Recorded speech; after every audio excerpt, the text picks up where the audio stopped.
साथियों, आज अपन त्रिकोणमिति का परिचय क्या होता है ये समझने की कोशिश करेंगे। देखो, त्रिकोणमिति त्रिकोण यानी कि तीन कोणों वाली संरचना अर्थात त्रिभुज। लेकिन कौन से त्रिभुज पर आधारित है? तो ये जो त्रिकोणमिति है वो समकोण त्रिभुज पर आधारित है। समकोण त्रिभुज, ये रहा समकोण त्रिभुज। ये समकोण त्रिभुज क्यों है? क्योंकि इसमें कोई एक कोण, ये जो कोण है वो 90 डिग्री का है, अर्थात समकोण है। ये कोण समकोण है और बाकी जो दो कोण है ये और ये एक कोण 90 डिग्री का है अर्थात समकोण है। बाकी जो दो कोण है वो है न्यून कोण। न्यून कोण, ये जो कोण है न्यून कोण है और ये कोण भी न्यून कोण है। ठीक है, तो समकोण त्रिभुज किसे कहते हैं? तो ऐसा त्रिभुज जिसमें कोई एक कोण 90 डिग्री का हो और कोई दो अन्य जो कोण है वो 90 डिग्री से कम अर्थात न्यून कोण हो, उस त्रिभुज को कहते हैं समकोण त्रिभुज। ये जो समकोण त्रिभुज है इसमें इस भुजा को अपन कहेंगे, ये जो भुजा है उसको अपन कहेंगे आधार। ये जो है सबसे लंबी भुजा इसको कहेंगे कर्ण और ये जो है इसको कहेंगे लंब। तो समकोण त्रिभुज में जो तीन भुजाएं हैं, तीनों भुजाओं के अलग अलग नाम है। क्या क्या नाम है? बेस वाली भुजा को आधार कहेंगे, सबसे लंबी जो भुजा है उसको कर्ण कहेंगे और ये जो है इसको लंब कहेंगे। अब त्रिकोणमिति में कुछ अलग वैल्यूज होती हैं जिनको हमें याद रखना पड़ता है। वो कौन कौन सी वैल्यूज हैं? तो जैसे अपने पास वैल्यूज हैं sine theta, sine theta, cos theta, tan theta, cot theta, sec theta और कोसेक थीटा।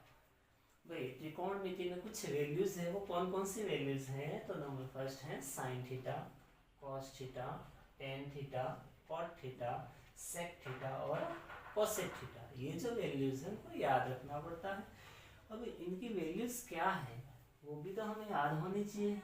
इनकी वैल्यू कैसे याद करेंगे? इनकी वैल्यू याद करने के लिए हमें एक छोटी सी ट्रिक है जो याद रखनी पड़ेगी। क्या है वो ट्रिक? वो है एल ए एन बटे के ए। तो इनकी वैल्यू अर्थात साइन कॉस की वैल्यू याद रखने के लिए हमें एक छोटी सी ट्रिक याद रखनी पड़ेगी। वो ट्रिक क्या है? तो लाल बटे कक्का, एल ए, एल ऊपर लिखा है, नीचे है के ए। एल का मतलब है लंब, ए का मतलब है आधार, एल का मतलब है लंब, के का मतलब कर्ण, के का मतलब कर्ण और ए का मतलब आधार। ठीक है, तो ये लाल बटे कक्का आपको याद रखना है। अब ये जो आपने लिखा है sine cos tan cot sec और कोसेक, इनको वहां जमाना है। कैसे जमाएंगे? देखो, साइन थीटा को आपको रखना है यहाँ पर, ये रखा साइन थीटा। ठीक, इसके बाद में कॉस थीटा, कॉस थीटा को रखना है यहाँ पर, ये रख दिया। इसी तरह से टेन थीटा, टेन थीटा को रखना है यहाँ पर, ये रख दिया। इसी तरह से बचा कॉट थीटा, तो कॉट थीटा को रखना है नीचे, ये रख दिया कॉट थीटा। इसके बाद में सेक थीटा और लास्ट में कोसेक थीटा। तो ये पूरे जो छः जो मान है sine cos tan cot sec और कोसेक, इनको अपन ने यहाँ जमा दिया, लाल बटे कक्का पे जमा दिया। कैसे जमा है? देखो, first sine theta, cos theta, tan theta, cot theta, sec theta और कोसेक थीटा, ऐसे जमा दिया।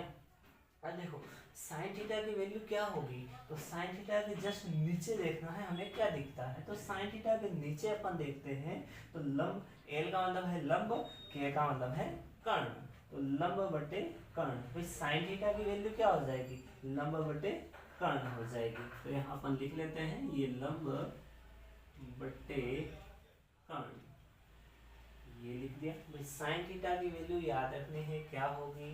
लंब बटे कर्ण होगी। नेक्स्ट जाते हैं cos थीटा। cos थीटा बराबर क्या होता है, तो cos थीटा बराबर होता है आधार बटे कर्ण, आधार बटे कर्ण। तो cos थीटा इक्वल टू होता है आधार बटे कर्ण, आधार बटे कर्ण। cos थीटा की वैल्यू आधार बटे कर्ण। इसी तरह से नेक्स्ट आगे जाते हैं tan थीटा। tan थीटा की वैल्यू क्या होगी, तो tan थीटा के नीचे देखते हैं तो लंब बटे आधार, लंब बटे आधार। तो tan थीटा इक्वल टू होता है लंब बटे आधार, लंब बटे आधार। ठीक है, इसी तरह से नीचे आ जाते हैं cos थीटा। cos थीटा बराबर क्या होता है, तो जस्ट ऊपर की तरफ देखना है, अब उल्टा। cot थीटा इक्वल टू होता है आधार बटे लंब, cot थीटा का होगा आधार बटे लंब। तो cot थीटा इक्वल टू हो जाएगा ये आधार, आधार बटे लंब। cot थीटा की वैल्यू हो जाएगी आधार बटे लंब। इसी तरह से आगे बढ़ते हैं sec थीटा। sec थीटा की वैल्यू क्या होगी, तो कर्ण बटे आधार, कर्ण बटे आधार। तो ये लिख दिया कर्ण, कर्ण बटे आधार, कर्ण बटे आधार। इसी तरह से लास्ट जो बचा है कोसेक थीटा। कोसेक थीटा की वैल्यू क्या होगी, तो कोसेक थीटा के ऊपर देखते हैं कर्ण, कर्ण बटे लंब। तो कोसेक थीटा इक्वल होता है कर्ण बटे लंब। तो ये हो जाएगा कर्ण बटे लंब, कर्ण बटे लंब। इस तरह से हमने sign, cos, tan, cot, sec और कोसेक की वैल्यूज क्या होती है उनको कैसे याद रखते हैं, तो ये एक सिंपल सी ट्रिक है, ये सामान्य ट्रिक है, ट्रिक, सिंपल सी एक ट्रिक है। इस ट्रिक को याद रखना है, ये ट्रिक याद रखेंगे तो ऑटोमेटिक हमें साइन, कॉस, टेन, सेक, sign, cos, tan, cot, sec और कोसेक की जो वैल्यूज हैं उनके मतलब क्या होता है, उनका मान क्या होता है, वो हमें मिल जाएंगे आसानी से। इसलिए हमें ये ट्रिक है वो याद रखनी आवश्यक है। इसके बाद में हम नेक्स्ट क्लास में नेक्स्ट सवाल करेंगे त्रिकोणमिति से संबंधित कुछ और। ठीक है।